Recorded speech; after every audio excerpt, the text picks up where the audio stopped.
So hello everyone, welcome back to our channel we will mentor. जैसे कि आप लोगों को पता है कि हम लोगों ने ऑलरेडी फिजिक्स का एक टर्म पूरा कर लिया, जिसमें हम लोगों ने हर चैप्टर के 20 क्वेश्चन डिस्कस किए थे। ठीक है, तो अब एक बच्चों के काफी डाउट्स आ रहे थे कि सर थोड़ा सा प्रैक्टिकल के बारे में बताइए, थोड़ा सा शॉर्ट नोट्स भी प्रोवाइड करवा दीजिए। ठीक है, तो अभी हम चैप्टर नंबर 1 के बारे में बात करने वाले हैं, इलेक्ट्रिक चार्ज एंड फील्ड। जैसे कि हम एक बहुत ही छोटे मैनर में लगभग 28 से 30 पॉइंट में हम लोग डिस्कस करने वाले हैं उसके शॉर्ट क्वेश्चंस। ठीक है, स्टार्टिंग में हम लोग कुछ डेफिनेशन डिस्कस करेंगे, कुछ फॉर्मुले डिस्कस करेंगे, बाद में उनको मैं समझाने ही वाला हूँ कि कैसे कैसे क्या क्या होने वाला है। ठीक है, तो पॉइंट नंबर बात करें कि electrical charges is property associated with the matter due to which it produces and experiences the electric and magnetic effect. मतलब कि ये बोल रखा है कि देखिए ये बेसिक डेफिनेशन है, आई होप आप लोग ये खुद से कर लेंगे, ये बहुत इजी सा है, लेकिन जो मेन काम है वो फॉर्मूले समझाना, जो कि की रूल होने वाले हैं। ठीक है, तो पॉइंट नंबर 8 को देखिए। पॉइंट नंबर 8 क्या बोल रहा है? The Coulomb's law, it is Coulomb's law, it state that the electrostatic force of A entrance in interaction or repulsion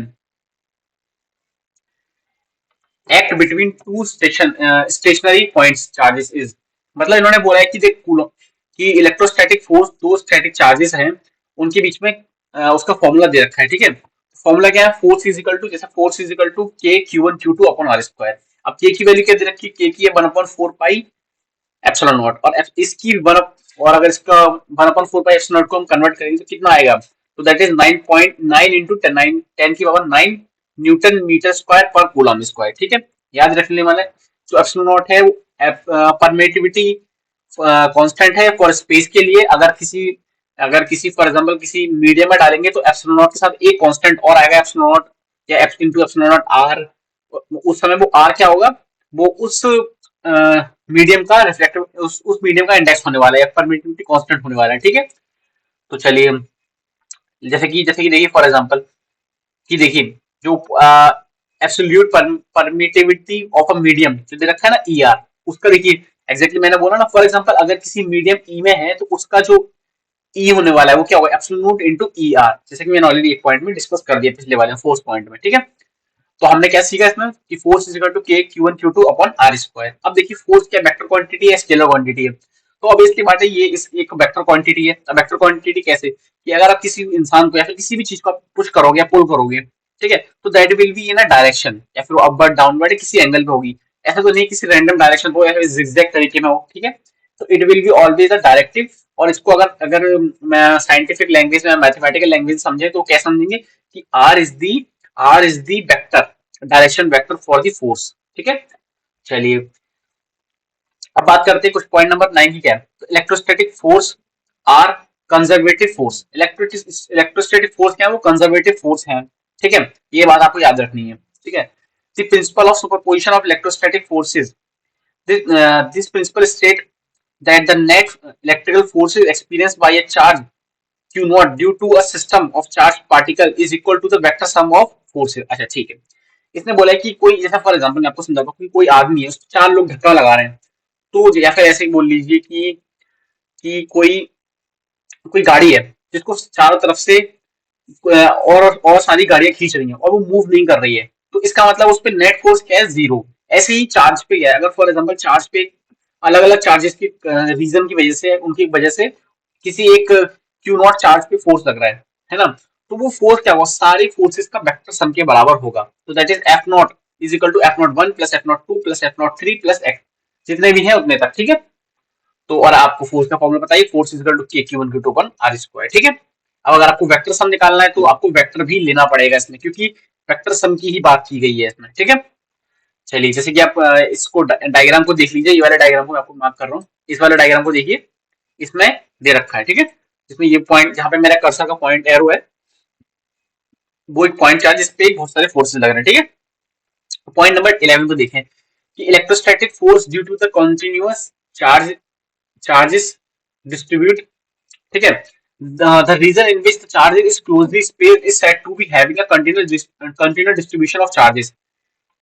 ठीक है, अभी तो डेफिनेशन पढ़ ली। ठीक, अब बात करते हैं पॉइंट नंबर 1 के बारे में। पॉइंट नंबर 1 क्या है? Linear charge distribution.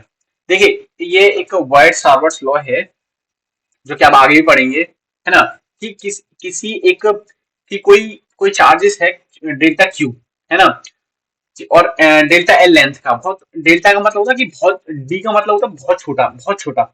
कि अगर कोई क्यू चार्ज है जिसमें से हमने हमें एक बहुत डी क्यू चार्ज निकालना है, दैट इज डेल्टा, उसकी मतलब उसकी डेंसिटी इनटू उसकी जो लेंथ है वो, ठीक है।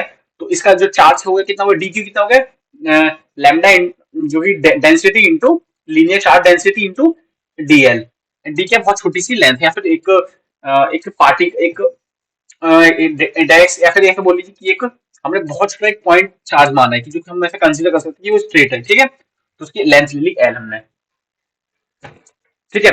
तो सिंपल सा फॉर्मूला, फोर्स का फॉर्मूला लगाएंगे। फोर्स का फॉर्मूला क्या है कि Q one Q two upon are square, K Q one Q two upon are square. Q naught एक एक चार्ज माना हमने क्यू नॉट, और इस पे जो हमने जो एक ये जो हमने ये एलिमेंट दे रखा है, इस एलिमेंट की हमने जो चार्ज था वो क्या था, हमने उसके छोटे से एक पार्ट को लिया, उसमें क्या था डी क्यू। तो उसको लिख सकते हैं हम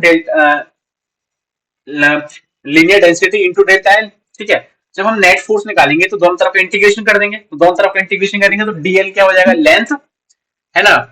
तो तो आप दोनों तरफ इंटीग्रेशन करेंगे तो उससे क्या निकल के आएगा, तो देखिए जो आगे आगे फॉर्मूले निकल के आए, अगर वो सरफेस चार्ज डेंसिटी है तो अगर इस तरीके से लेंगे आप सिग्मा लेंगे, अगर वो वॉल्यूम चार्ज डेंसिटी है तो आप रो लेंगे, ठीक है। तो आपने इंटीग्रेशन करा तो फॉर्मूला क्या निकल के आ जाएगा, आप खुद से देख सकते हैं इसको, ठीक है। अब बात करते हैं इलेक्ट्रिक फील्ड के बारे में। तो electric field is equal to limit Q tending to zero, force upon Q naught, या फिर ऐसे बोल दीजिए कि force upon Q, force upon Q, ठीक है। तो या फिर एफ एस बोल दीजिए, force is equal to Q naught into E. आप जैसे चाहे वैसे बोल सकते हैं इसको, आप इसको आपको याद करने का तरीका है ये, ठीक है। तो इलेक्ट्रिक फील्ड इंटेंसिटी, तो electric field intensity is equal to k k q upon are square. Electric field किसी चार्ज की खुद की वजह से होने वाली है तो उसको क्या बोलेंगे, के क्यू अपॉन आर स्क्वायर, ठीक है। चलिए क्वेश्चन नंबर, ये पॉइंट, इस पॉइंट नंबर टू देखते हैं। इसका मैग्नीट्यूड कितना हो, k q upon are square, direction vector, ये हाँ एक चीज और कि electric field is a vector quantity, ठीक है।